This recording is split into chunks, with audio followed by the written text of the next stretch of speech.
On fabrique des paillettes avec les bouteilles transparentes. Tu vois, les balles sont stockées devant l'usine.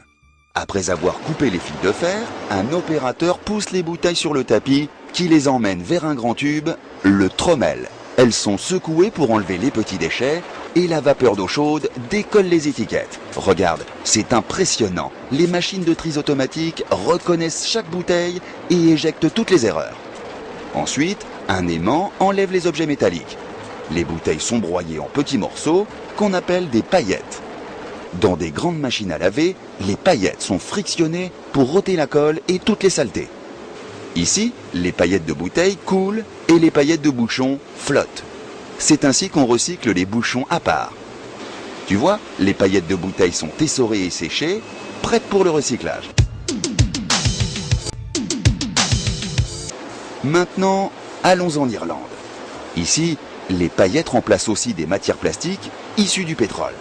Les paillettes sont fondues dans une machine. La pâte de plastique mou passe à travers de petits trous pour devenir des filaments très très fins. Ils sont étirés, frisés, trempés dans des bains, coupés et deviennent des fibres. Tu vois, on dirait du coton.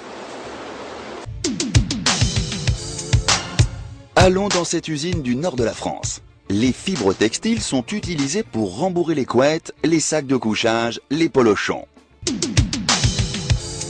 Allons près de Chalon-sur-Saône. Dans cette usine, on régénère les bouteilles opaques directement avec leurs bouchons. Les techniques sont semblables. Broyage, lavage, essorage, séchage. Et hop, on fait des paillettes multicolores. Puis elles sont fondues, coupées en granulés tout gris, qu'on entrepose dans des grands sacs. Ce sont les usines qui fabriquent des objets en matière plastique. Dans cette usine près de Lyon, on fabrique des sièges auto pour les enfants. Les granulés servent à faire la coque en plastique rigide. Du silo, on achemine les granulés dans une machine pour être fondus. Tu vois le gros tube de plastique mou qui coule? Il est pincé dans le moule à la forme du siège. La canne injecte un jet d'air. Le moule s'ouvre et le siège est formé. Ici, c'est génial. Un robot détourne très soigneusement toutes les découpes de plastique autour du siège.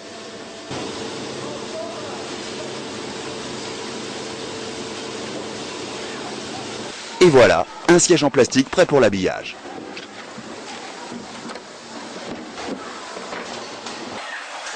Les sièges sont assemblés sur la chaîne de montage et emballés dans des cartons.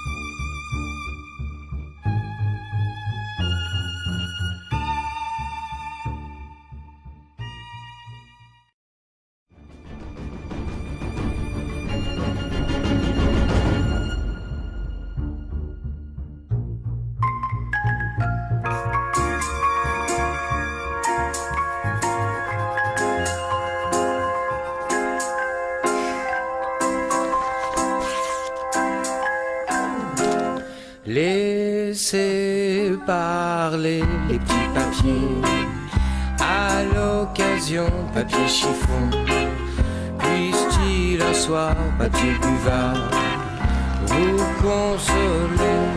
Laissez brûler les petits papiers, papier de riz ou d'araignée, qu'un soir il puisse, papier maïs, vous réchauffer.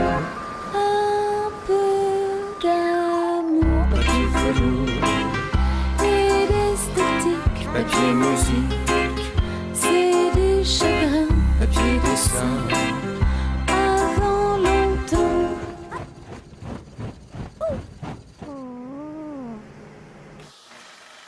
Machin, machine, papier machine, faut pas se leurrer, papier doré, celui qui touche, papier tu mouches, et moitié fou.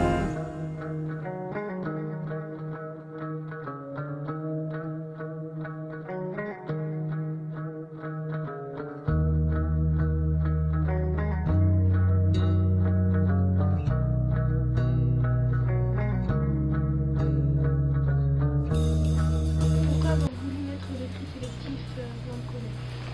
Pour sensibiliser les élèves justement à l'environnement et aussi pour les sensibiliser au coût du traitement des déchets.